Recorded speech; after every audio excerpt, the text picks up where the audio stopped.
they have no empathy. They have no feelings whatsoever.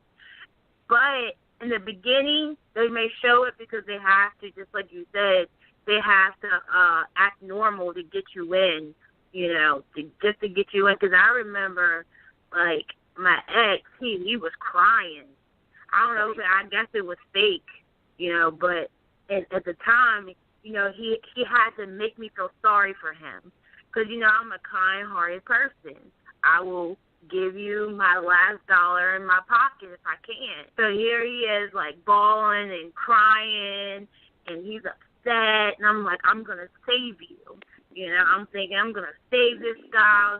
Perfect. I'm going to save him. Everything's going to be okay. And then the next day, it was just like the devil had came into him.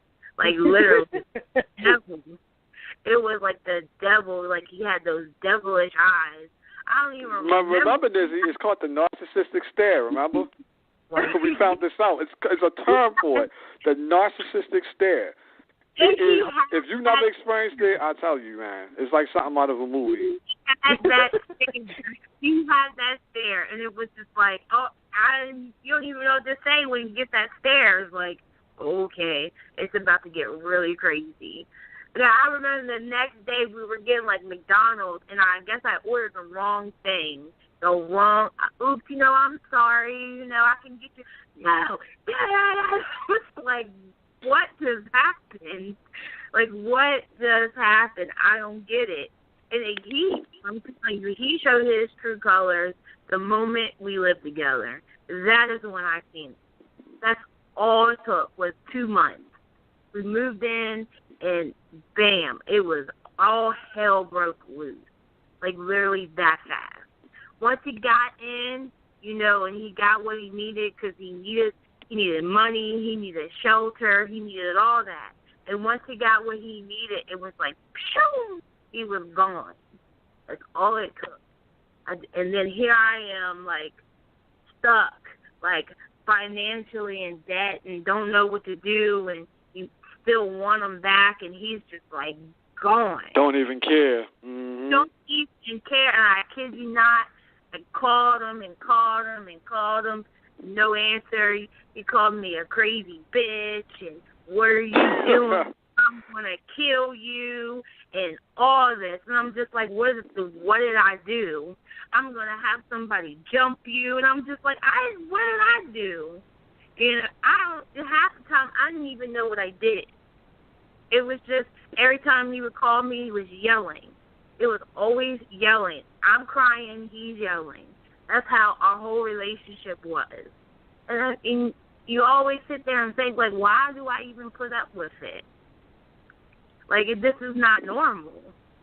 But then the next day, everything will be normal, everything will be fine, and, we're cuddling up, and then you'll say one wrong thing, or he'll see something missing, or his food won't be done, and all hell breaks loose again. It is like a living nightmare. It really is. Well, really, Samantha has, not to cut you off, Nizzy, but Samantha has, what you said you had a 4-year relationship with one, right? It was a 4-year relationship?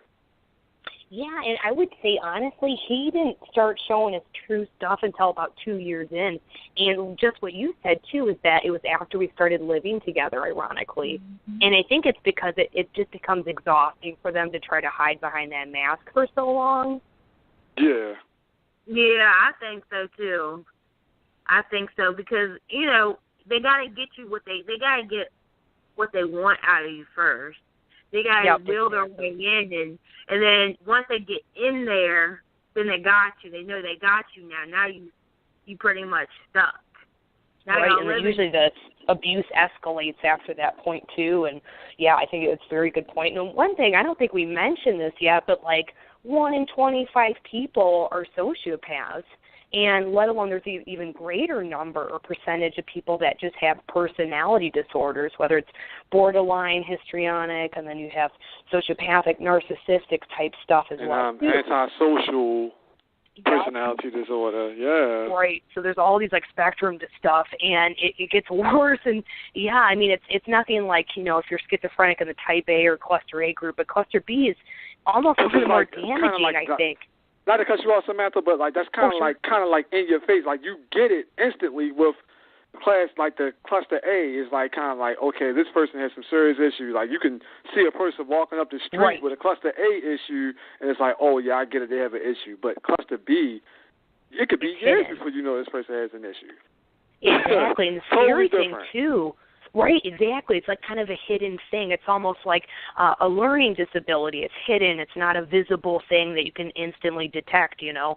And with those types of people, it's really tricky, too, because oftentimes narcissists and sociopaths love being in positions of power. So you're going to find them at the workplace. You might find them at your, you know, if you're religious, if you go to church, sometimes they're church leaders. Sometimes they're in politics.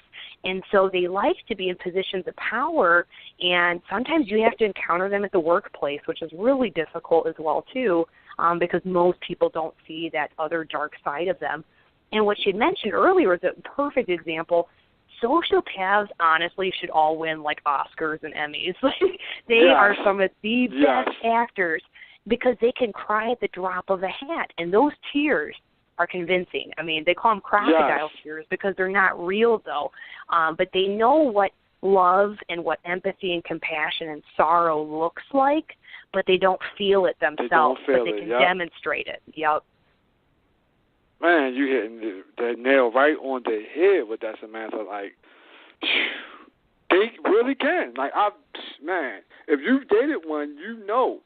And if you haven't dated one, we're trying to warn you right now. Like, you know, pay attention to all of these warning signs. Like you said, Samantha, cry at the drop of a dime and very, very dramatic, very convincing. I mean, they're the type of people that would do something like fake faint.